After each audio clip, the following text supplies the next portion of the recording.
Assalamualaikum warahmatullahi wabarakatuh.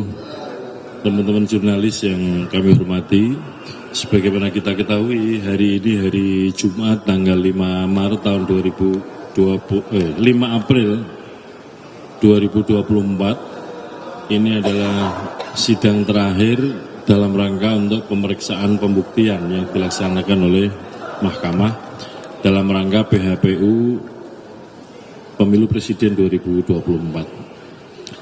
Yang ingin kami sampaikan bahwa sebagaimana di Undang-Undang Dasar kita pasal 6A itu ditentukan bahwa pasangan calon presiden wakil presiden untuk dapat dinyatakan sebagai pemenang pemilu presiden itu harus memperoleh suara minimal, ada 3 kategori ya, suaranya adalah lebih dari 50% suara sah nasional. Kemudian yang kedua, menangnya itu harus persebarannya lebih dari separuh jumlah provinsi di Indonesia dan di setiap provinsi menangnya minimal 20% suara. Artinya apa? Penentu terpilihnya pasangan calon presiden wakil presiden adalah perolehan suara. Yang kedua, di Undang-Undang Pemilu nomor 7 2017, terutama pasal 473 itu ditentukan yang namanya sengketa hasil pemilu, yang dimaksud hasil adalah sengketa perolehan suara. Nah, oleh karena itu ketika pertama kali kami pihak KPU membuka, membaca, mempelajari pokok perkara permohonan nomor 1 maupun permohonan nomor 2, di dalamnya kami tidak mendapati sama sekali dalil tentang selisih suara antara masing-masing pasangan calon.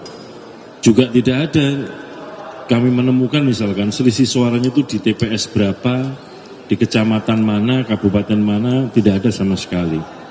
Sehingga dengan begitu sampai dengan pemeriksaan terakhir ya, hari ini pemeriksaan pembuktian, tidak ada sama sekali yang kemudian menceritakan tentang suara kami di TPS sana mestinya sekian tapi ditulis KPU sekian. Sama sekali tidak ada. Nah, oleh karena itu sebagaimana sama-sama kita saksikan majelis hakim pasti akan mempertimbangkan situasi ini, mempertimbangkan fakta-fakta di dalam persidangan. Sekali lagi, yang dipertimbangkan adalah fakta alat bukti yang dibawa dalam persidangan, bukan bunyi-bunyian yang ada di luar persidangan. Dan kita sama-sama melihat dalam persidangan, misalkan masing-masing pasangan calon tim hukumnya mengajukan ahli atau menghadirkan saksi, itu majelis hakim bertanya kepada sesama sejawat hakim. Dari meja hakim akan ada yang mengajukan pertanyaan, bisa kita setel lagi video live streamingnya. Pemahaman kami, hakim-hakim juga nggak tertarik memeriksa saksi lebih lanjut, nggak tertarik memeriksa ahli lebih lanjut. Jadi bisa dikatakan saksi yang diajukan ya nggak berkualitas. Gitu. Nah, kalau saksi yang diajukan tidak berkualitas, sekali lagi tentu itu yang akan dipertimbangkan oleh Mahkamah di dalam persidangan. Yang dipertimbangkan adalah fakta persidangan yang diajukan di dalam persidangan, bukan di luar persidangan. Kami dari KPU berusaha untuk mempertahankan apa yang dikerjakan oleh KPU berkaitan dengan perolehan suara, diantaranya misalkan alat bukti, formulir D hasil di tingkat kecamatan, formulir D hasil di tingkat kabupaten. Jadi formulir D tingkat kecamatan sebanyak 7.277 kecamatan, kemudian formulir D hasil di tingkat kabupaten di 514 kabupaten kota, dan formulir D provinsi di 38 provinsi kami sampaikan sebagai alat bukti, dan kami berikan keterangan apakah ada selisih atau tidak, apakah ada catatan keberatan atau tidak, apakah ditandatangani atau tidak oleh masing-masing saksi. Ini sebagai cara kami untuk berbicara di dalam persidangan.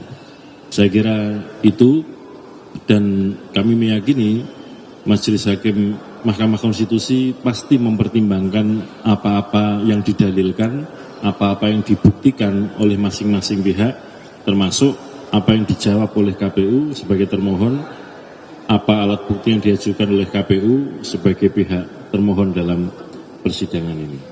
Saya kira itu yang dapat kami sampaikan. Terima kasih. Assalamualaikum warahmatullahi wabarakatuh. Cukup. Saya nggak komentar, Mbak. Saya ingin menunjukkan bahwa tidak ada perolehan suara yang disengketakan di sini, dikomplain oleh masing-masing calon. Padahal di sini ini jelas untuk menentukan pemenang pemilu itu adalah perolehan suara.